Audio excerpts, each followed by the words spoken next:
अवधनामा के खास प्रोग्राम अखबारों की दुनिया में मैं हारून रशीद आपका खैर मकदम करता हूँ। पेश खिदमत है अवधनामा में आज शायर आयतुल्लाह हमीदुल हसन का मजमून कुरान करीम इंसान और इंसानियत वरासत वारिस की 86वीं किस्त। वो लिखते हैं कि वरासत इंसान के लिए बहते समंदर और उनकी मौवाज लहरें नहीं है। ये वरासत इंसान के लिए आसमान छूती पहाड़ों की बुलंद चोटियां नहीं है। ये वरासत हद नजर तक फैले हुए सहरा जंगल बयाबान नहीं है। ये वरासत न रिमझिम करती बरसात की बारिश है, न हैबत ज़दा कर देने वाले बुलंदियों से गिरते हुए आबशार है। ये वरासत न पहाड़ों में दफन लातादाद हीरे जवाहर हैं, न समंदर की तहों में बड़े मोती मूंगे हैं। तो फिर वरासत किसकी, कैसी, किसके लिए, कितनी, कब? इन सब का जवाब कुरान करीम के बिल्कुल इब्तिदाई सूरह की सबसे पहली आयत ने दे दिया। अल्हम्दुलिल्लाह रब्बिल आलमीन, तमाम तारीफें आलमीन के रब की यानी पालने वाले की, जो आलमीन तमाम दुनियाओं और हर जहान का खालिक है, मालिक है। ऊपर जितनी मखलूकात की तरफ मुतवज्जह किया गया वो इन सब का खालिक होकर भी हमें समझा रहा है अर्रहमानिर रहीम, वो रहमत करने वाला, रहम करने वाला है। और इन दो बातों को समझाने से पहले उसने हमारे अल्लाह ने, हमारे खालिक ने, हमारे मालिक ने हमें हुक्म दिया, पहले सबसे पहले ये कहना न भूलना बिस्मिल्लाहिर्रहमानिर्रहीम। शुरू करता हूँ उस अल्लाह के नाम से जो रहमत करने वाला है। दुनिया के हर मजहब, हर अकीदे, हर मसलक पे यकीन रखने वाले से इतना कहना बेहतर है।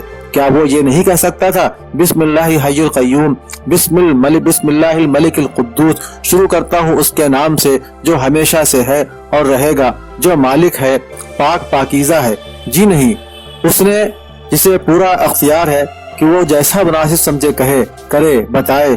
उसने सबसे पहली बात तमाम आलम इंसानियत से यही कही कि कहो शुरू करता हूँ उसके नाम से जो रहमान है, जो रहीम है। और उसने इस पहली आयत को कुरान करीम के सबसे पहले सूरह अल-हम्द का जुज बनाया। तो इस आयत को कुरानी सूरह अल-हम्द की 7 आयत के साथ करार दिया, बल्कि उसे कुरान के एक के सिवा हर सूरह का भी एक जुज बनाते हुए हर सूरह की तमाम आयत से पहले की आयत भी करार दिया। वो लिखते हैं कि आज तमाम दुनिया के जितने ओहदे हैं, सदर ममलिकत, वजीर आजम, फौजी सरबराह, ममलिकत के वज़रा, पार्लियामेंट व असम्बली के मेंबरान सभी पहले हलफ लेते हैं कि वो अपने मुल्क के कानून के वफादार रहेंगे। तमाम ममालिक के अदलिया के सरबराह भी यही वादा, यही हलफ लेते हैं।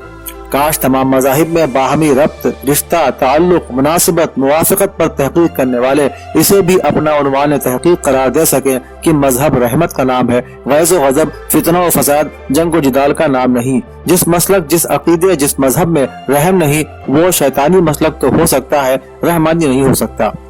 फिर वो लिखते हैं कि मज़ाहिब इंसान बनाते हैं। हिंदी, चीनी, ईरानी, अफगानी, अमरीकी, तुर्की बनना और बनाना हमारा काम है। हम अपने कवानीन, अपने आइन को सिर्फ इंसानियत और इंसानियत के लिए अगर आरास्ता करते हैं, उसे अच्छे शराइत से जीनत देते हैं, तो यही कानून नस्लों को अच्छी वरासत का वारिस बनाएगा। हकीकी वरासत इंसानियत में है, दौलत और कद्र व क़ामत में नहीं। कुरान करीम ने अपनी आयत में सिर्फ 3 बातों के लिए हमें पुकारा कि इन्हें अपना लो, और 3 बातों से हमें रोका कि इनको छोड़ दो। अदल, एहसान, क़राबतदारों के हुकूक की अदायगी का हुक्म दिया, और बदकारी, नापसंदीदा जिंदगी और अल्लाह से बगावत, सरकशी से रोका। ये बातें हर मजहब में पसंदीदा हैं। यही उसूल जिंदगानी हर समाज, हर सोसाइटी की रूह है, और इसी पर इंसान के अच्छे बुरे होने का दारोमदार है।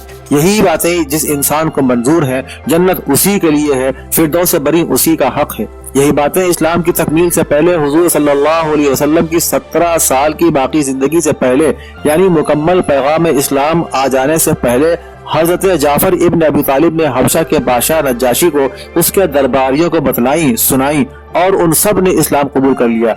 ये इस्लाम कबूल कर लेने की बात नहीं है, बल्कि अभी तो इस्लाम और मुकम्मल नुज़ूल कुरान में 17 साल की मुद्दत बाकी है। फिर ये क्या कि नज्जाशी सिर्फ इतना सुनकर इस्लाम कबूल कर लेता है कि अल्लाह का हुक्म है अदल करो, नेकी करो, क़राबतदारों के हक अदा करो, बदकारी, नापसंदीदा कामों से बचो, बगावत और सरकशी न करो। क्या ये उसूल किसी भी मजहब के लिए नापसंदीदा है? आइए हम अहद करें कि हम अपने समाज, अपनी सोसाइटी, अपने देश, अपने मुल्क को सिर्फ इंसान और इंसानियत में यकीन रखने वाला देश बनाएंगे। यही हमारा सबसे अच्छा, सबसे सच्चा मजहब करार पाएगा। کیا دنیا میں کوئی ایسا ملک ہے جہاں ایک ہی وقت میں اتنی زبانیں، اتنے مذاہب، اتنے عقیدے، اتنی تہذیبیں ایک ساتھ نظر آتی ہوں؟ اور کیا یہ ایک معجزہ، ایک چمتکار، ایک میریکل نہیں کہ یہ سب الگ الگ ہو کر بھی ایک ہیں؟ یہ اس لیے ایک ہیں کہ ان میں سے ہر ایک نے سینکڑوں سال سے ایک سبق سمجھ لیا ہے کہ ہم بدھ، چینی، پارسی، ہندو، مسلمان، عیسائی، یہودی، سکھ بعد میں ہیں، ہم سب سے پہلے انسان ہیں۔ ہمارا یہ سبق کاش ہمارے پڑوس میں رہنے والے بھی سیکھ لیں تو وہ بھی ہم جیسے بن جانے کی تمنا کریں گے۔ ہم اپنے ملک، اپنے دیش کے با اقتدار لوگوں سے، سمجھدار قانون دانوں سے اور دانشوروں سے اتنا ہی کہیں گے کہ آپ اپنے ملک کی مذاہب کے اختلافات کو اپنے دیش کی ایک قوت، ایک طاقت سمجھ کر دیکھیے اور اسی کو نمونہ بنا کر دنیا کے مظلوموں کے مظلوم انسانوں کی پناہ گاہ کا بھروسہ دلا کر دیکھیے۔ پھر دیکھیے کہ کس طرح پڑوسی دہشت پسندوں کی کمر شکستہ ہوتی نظر آئے گی۔ وہاں کے مظلوم خود ہی ظالموں کے خلاف اٹھ کھڑے ہوں گے اور جو کام ہماری دنیاوی قوت نہ کر سکے گی وہ کام ہماری اخلاقی طاقت سے خود بخود ہو جائے گا۔ بس اتنی ہمت اس بات کی کرنا ہے کہ ہم تبدیلی فکر کو اپنی شکست نہ سمجھیں۔ جس کے پاس اپنی ہزاروں سال کی تہذیبی وراثت ہو، جسے سینکڑوں سال سے باہری طاقتیں نہ ختم کر سکے، وہ آئندہ بھی انسانیت کا پرچم بلند رکھے گا۔ شرط ہے باہمی محبت مٹنے نہ پائے، اور یہ ایسی محبت سینکڑوں برس سے ہمارے ملک میں کیوں ہے؟ اس لیے کہ ہم سب مذہب میں یقین رکھتے ہیں، لا مذہبیت میں نہیں۔